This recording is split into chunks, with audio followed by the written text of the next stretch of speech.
கபீர் சொன்ன ஒரு இடம்ன்றது அவர் சொல்லுவது நான் ரொம்ப அக்யூரேட்டான டேட்டா கொடுத்துருக்கேன்றதும், உடச்சி பேசுறதுன்னா அதிமுக மண்டல வாரியா சில மண்டலங்கள்ல நல்லா இருக்கு, சில மண்டலங்கள்ல வீக்கா இருக்கு. இபிஎஸ் தலைமையை அவர் கொஸ்டின் பண்றது, அதுதான் அக்யூரேட் டேட்டான்றது. அதை எப்படி சொல்ல முடியும்ன்றது, ஏன்னா தலைமை அமித்ஷா அவர்கள் டேபிள்ல இருக்கிறதுன்றது.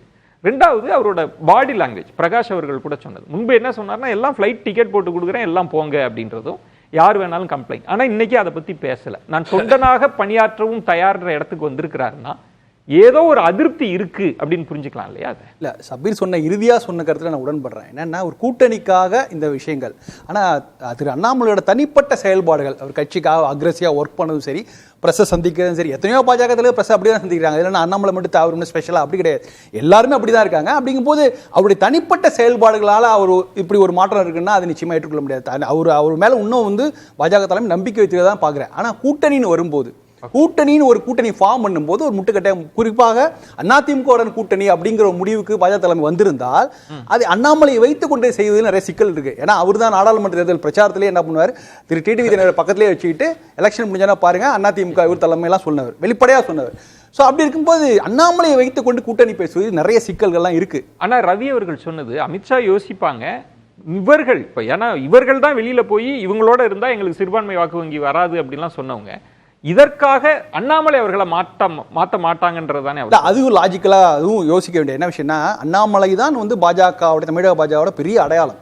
நீங்க எப்படி 70களிலும் 80களிலும் மூப்பனார் வாழப்பாடி ராமமூர்த்தி போன்றவர்கள் அவங்களோட தனித்தன்மையோட காங்கிரஸ் மக்கள் மத்தியில் கொண்டு போன என்ன ரோலை பண்ணாங்களோ அந்த ரோலை மிக குறுகிய காலத்தில் அண்ணாமலை செய்திருக்கிறார்.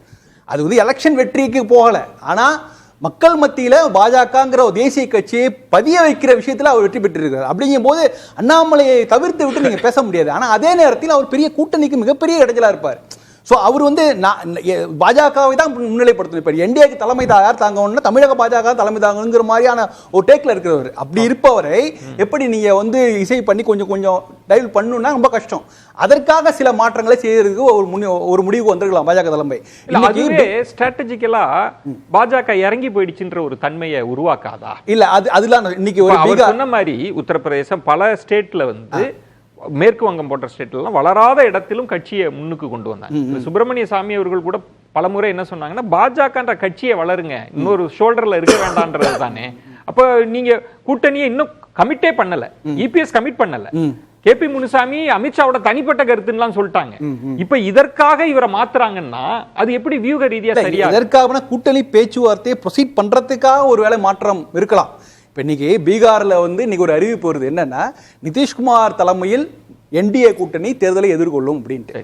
இந்த மாதிரியான ஒரு ஸ்டேட்மெண்ட் தமிழ்நாட்டில் எடப்பாடி பழனிசாமி தலைமையில் என்டிஏ கூட்டணி தேர்தலை எதிர்கொள்ளும் அப்படின்னு வந்தால் தான் ஃபைனல் ஸ்டேட்மெண்ட், கூட்டணி இறுதியாகி விட்டதுன்னு ஒரு ஸ்டேட்மெண்ட். அந்த ஸ்டேட்மெண்ட்டை இன்னைக்கு பாஜக தயாராக இல்லை. அப்போ அதுக்கான சில வேலைகள் செய்தாக வேண்டும். அப்ப அதற்கு நிச்சயமாக கூட்டணி விஷயங்கும் போது அண்ணாமலையை தவிர்த்து விட்டு அண்ணாமலை வைத்துக் கொண்டு இதெல்லாம் பேச முடியாது. சோ அதற்காக ஒரு மாற்றம் செய்யலாம்னு ஒரு முடிவு வந்திருக்கலாம். அந்த இடம் எல்லாரும் ஊடகங்கள்ல பேசுவது ஏப்ரல் 7ஆம் தேதிக்குள் மாற்றம் வரும் அப்படின்னு. இன்னும் ஏடிஎம்கே கமிட் பண்ணவே இல்லை, அதற்குள்ள மாத்திட்டாங்க. ஒருவேளை இபிஎஸ் கடைசி நேரத்துல கூட்டணியே இல்லன்னு சொல்றாங்கன்னு வைங்க, இல்ல அது எப்படி சரியா? இதுல என்ன ஏன் அவசரங்கிற இந்த கருத்து ரொம்ப உண்மையிலே எல்லாருக்கும் ஒரு கேள்வி இருக்கு. என்னன்னா இன்னும் 10 மாதங்கள் இருக்குது, ப்ரொசீட் பண்ணலாம், இன்னைக்கு ஏன் அவ்வளவு சீக்கிரம் பண்றாங்க அப்படின்னா அதுக்கு ஒரு என்ன காரணம்னா, பெங்களூர்ல ஒரு சவுத் கவுன்சில் மாநாடு நடத்துறாங்க. இதுல நட்டாவுக்கு அடுத்து யார் வர போறாங்கிறது அன்னைக்கு முடிவு செய்ய போறாங்க. கூட்டணிகளை மாற்றம் இன்னைக்கு தென்னிந்தியாவில் சந்திரபாபு நாயுடு தான் என்டிஏக்கு தலைவர். அவரை தவிர வேற யாரும் அவங்களுக்கு பாஜக ரொம்ப நெருக்கமாக இல்லை. ஸோ நிச்சயமாக தென்னிந்தியாவில் ஒரு நம்பகமான ஒரு கூட்டணியை தேடுகிறது பாஜக. அவங்களுடைய ஃபர்ஸ்ட் ப்ரிஃபரன்ஸ் அதான். அதனால தான் ஒரு அர்ஜென்சி, இன்னைக்கு உடனடியாக ஒரு கூட்டணியை அறிவிக்க வேண்டும் இன்னும் ஒரு 2 வாரத்தில். ஸோ பாஜகவுக்கு இன்னைக்கு இருக்கிற ஒரே ஆப்ஷன் அதிமுக கூட்டணி. அதிமுக கூட்டணிக்காக தலைமை மாற்றத்தை ஏற்படுத்தி கூட்டணி அமைக்கிறதுக்கு வாய்ப்பு நிறையவே இருக்குது. ஆனா அதே நேரத்தில் அண்ணாமலை கைவேட்டு விடுவார்கள் நான் அதை நம்ப தயாராகல. ஏன்னா அண்ணாமலை தேவை, தமிழக பாஜக அண்ணாமலை தேவை. நீங்க தலைவர்ன்ற பதவியை எடுத்துட்டாலே அது ஒரு வகையில் அண்ணாமலை அவர்கள் தன்னை இவ்வளவு காலம் பொசிஷன் பண்ணி வச்சிருந்தாங்க. அந்த அதிகாரத்துக்கு விழுந்த அடி இல்லையா? நீங்க அவர் மத்திய அமைச்சரா கூட ஆகலாம், வேறு பெரிய பொறுப்புகள் கூட கொடுக்கலாம், தலைவர் பதவி மாதிரி வராது இல்லையா? தலைவர் பதவி மாதிரி வராது. ரெண்டாவது இதுல ஒரு சில சிக்கல்கள் இருக்கு. அண்ணாமலையை இல்லாமல் தேர்தலை எதிர்கொள்வதில் சிக்கல் இருக்கு. ஏன்னா இன்னைக்கு இளைய தலைமுறை வாக்காளர்கள் முதல் முறையாக வாக்கு செலுத்த போகிறவர்கள் சரி, ஒரு மாற்றம் நினைச்சு வராங்கல்ல, அவங்க எல்லாமே வந்து இப்ப யாருக்கு போவாங்கன்னா விஜய் சீமான் பக்கம் தான் போவாங்க. அண்ணாமலைன்னு ஒருத்தர் நின்று பிரச்சாரம் பண்ணான்னா ஒரு சில பகுதி கணிசமான வாக்குகள் அவர் பக்கம் போகும். அதனால அந்த பிரச்சாரத்தில் அண்ணாமலை நகர்த்தவும் முடியாது. ஒரு சிக்கலான விஷயம் தான் இது. நிச்சயமா முடிவு எடுப்பாங்க. அதுக்கு ஒரு நிச்சயமா பாஜக ஒரு தீர்வு இருக்கும். அதான் சொல்றேன், நீங்க சொல்ற மாதிரி மத்திய அமைச்சருக்கான வாய்ப்பு இன்னொன்று நம்ம கோணம் பார்க்க வேண்டியிருக்கு. அமித்ஷா அவர்களை தான் சந்திச்சிட்டு இருக்காங்க. பல நேரங்களில் அண்ணாமலையை வெகுவாக பாராட்டியது திரு மோடி அவர்கள் பாராட்டி இருக்கிறாங்க. மோடி தமிழகம் வருகை, அண்ணாமலை அவர்களோட சந்திப்பெல்லாம் நிகழலாம். அது ஒரு இன்ஃப்ளூயன்ஸா இருக்காது. அது மோடி அவர்கள் என்ன முடிவு? அமித்ஷா அவர்களுடைய ஒரு முடிவை தான் அவர் வந்து வழிமொழிவார் நினைக்கிறேன் மோடி அவர்களும். இரண்டாவது அண்ணாமலையே சொல்றாரு, அமித்ஷா தான் முடிவு எடுக்க போறாரு. தமிழ்நாட்டில் கூட்டணி சம்பந்தமான விஷயம் அனைத்தும் அமித்ஷா தான் முடிவு எடுக்க போறாரு அவர் சொல்றாரு. எல்லாரும் சொல்றாங்க. அதனாலதான் எடப்பாடி அவர்கள் அங்க போய் பேசுறாங்க, எல்லாம் நடக்குது. சோ அதனால அமித்ஷா எடுக்க போறது. அதனால அண்ணாமலை முற்றிலுமாக விலக்கி வைத்து விட்டு, ஏன்னா அவர் தமிழக பாஜக தலைவராக இருப்பதில் ஒரு சிக்கல் இருக்கலாம். அந்த கூட்டணிக்காக சொல்றேன். ஆனா அதற்காக அவருடைய செயல்பாடு சரியில்லை, வந்து மக்கள் அணுகுறது சரியில்லை அப்படிலாம் அது மாதிரி முடிவுக்கு மத்திய தலைமை வந்திருந்தா எப்பயும் அந்த ஆக்ஷன் எடுத்திருப்பாங்க. இன்னும் இதுவரைக்கும் காத்திருக்க தேவையில்லை. கூட்டணிங்கிற இது ஒரு கணக்கு. இந்த கூட்டணி கணக்கை சரிவராக வெற்றிகரமாக குறுகிய காலத்தில் செய்து முடிக்க வேண்டும். ஒரு இனிஷியல் அனௌன்ஸ்மெண்ட் பண்ணணும்.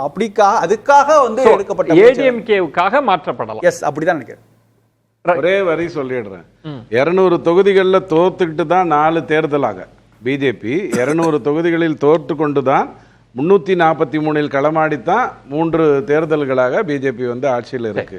5 மாநிலம், ஜார்க்கண்ட், வெஸ்ட் பெங்கால், பஞ்சாப், தமிழ்நாடு, கேரளா, இந்த 5 மாநிலத்தில் 1000 பிரச்சனை இருக்கு பிஜேபி உள்ள வர்றதுக்கு.